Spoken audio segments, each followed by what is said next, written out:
1 hour later.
Okay, so after a few weeks of dibbling and dabbling with this monitor, I have to give it a rating of an A. I'm definitely going to keep this monitor. It was worth the money. It was really worth it. It was worth the little hiccups that I had to fix, which I'm going to go over.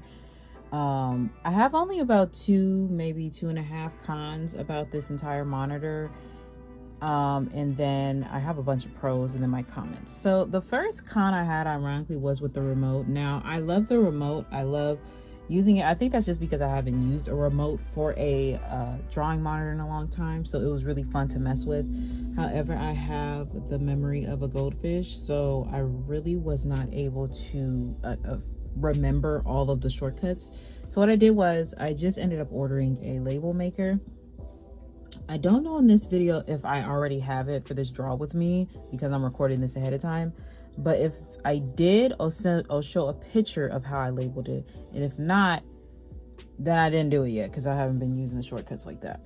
Other than that, though, the remote has been fine. I have a couple pros I'm going to go over in a minute. But the second con I had, and it's kind of like a two-parter con, but it was with the quality and with customer service. I'm going to be honest.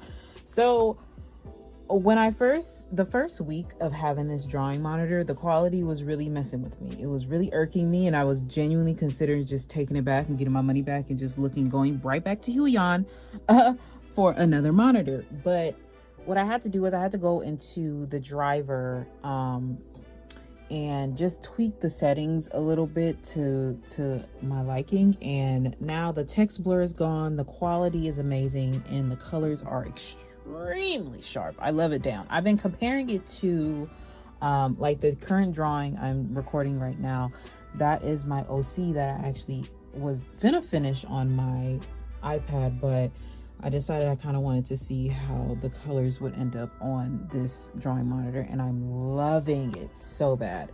Now, at first, I was just Googling solutions for the text blur and all that stuff, but there was no solutions for Windows. So again, I had to go into the drivers. But before I figured that out, I just emailed, customer service. They took about 2 days to respond. And when they did, I had to send a video, let them know. I tried to send the best video I could. And they kind of just ended up sending an email that kind of made me like, okay, maybe it's my lack of understanding, but like, did they just nerf the quality of this monitor? I'll put it on the screen right now. They're basically just, saying how yada yada yada, thank you for the video. The Artist Pro 24 comes with a screen protector that has a matte-like texture, which gives off a grainy or blurry-like quality. Because of this is something that we could not be able to assist with. The screen protector is essential when functioning with the monitor with the pen. The monitor with the pen. The concept of the built-in screen protector that we can't even take off, I don't think, that already nerfs the quality. Now, right now, the quality is amazing. It really is. So I don't really think it does make a difference, but the fact that it could makes me think, okay, how would this look without it? Again, I don't think we can take it off. I don't want to take it off, but I don't know. Maybe I'm just being a little delayed in understanding. But other than that, it has not been a deal breaker. When I got that email, it was kind of like, okay, clearly they're not going to be able to help me. But again, went to the driver, it worked. Those were my only cons. Not a deal breaker though. Very fixable. The pros. The size of this thing is absolutely gorgeous. I love it. I really do. I've seen people, talk about the size being way too big. I even said it was huge. When I took it out the box, I did not realize the size dang near matched the size of the box.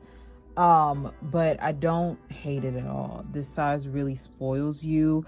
It's so smooth to write on. It kind of has a very, very slight paper-like texture. It's matte, but it's not, paper-like, kind of with a slight grainy that you would feel with the paper-like screen protector you would get on the iPad. It's nothing like that, but it is kind of that smoother texture. It's not shiny at all. It's not like if you were to draw on an iPad with no screen protector. And I love that actually, because I can't stand drawing on a sleeker texture. The pens are amazing. I've been using the Pro, and the Pro actually has an eraser on the top of it that I did not realize it had until I accidentally was playing with it, and it just erased something, and it did. You should have saw my face. I felt like I just discovered fire. I didn't realize it can do that. So I don't think you can adjust the size of the brush though. I kind of wish you could, but I think it's like a default size. I kind of use it sometimes when I'm, erasing details, but other than that, I don't really use the eraser on that pen, but I do love it. Now I'm going to say the pros again for the remote. I have not needed to charge this remote since I got it. I only charged it once when I unboxed it, just for safety precautions. That's the default thing I do. When something needs to be charged, I charge it when I first get it, and then I see how the battery is after that. And I haven't needed to charge it yet, and I've been using it about every few days. I don't use it as often as I would like to, again, because I'm not that good at remembering what the buttons do, and Clip Studio Paint, like other drawing programs, are very hands-on as opposed to Procreate, where I can kind of just like click shortcuts, use my fingers for it. That's this, then the third. The colors are amazing. Again, this is a 4K monitor. I've never used 4K anything to draw. I just recently got myself a 4K TV just to see, and the difference is amazing. I love it down. I definitely have been comparing the colors to my iPad, and it's like night and day almost. Like it's more vibrant and more colorful, and I really love it. There's no fingerprints also on this. I don't know if they did that on purpose, but there's like literally no smudging. Almost every day I'm constantly like rubbing my hands over it, because my drawing tablet is right over my right in front of my window, and sometimes when I leave the window open, some dust and debris gets on it. But after using their little napkin that they give us, or sometimes just with my hand, it leaves no smudges, and I love that. The response time of this also is very quick. I haven't seen any lag. I haven't had any lag ever since I was able to, I don't really remember if I said it, but I did have an issue a week after I fixed the quality, where I was trying to draw again, and for some reason the mouse was on my main display. So I recorded a video of me fixing it for future reference if it ever happens again.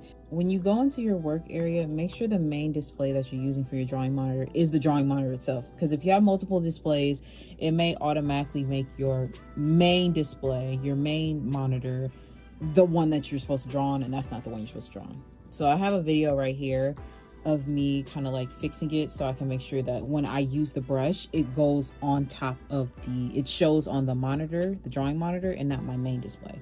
Because that was a weird issue I had. Now I was very close to taking it back because of that. Not because I wanted a reason to, but I spent a lot of money on this thing, okay? I don't want to have flaws. The second I see any type of deal breaker flaws, I'm taking it back.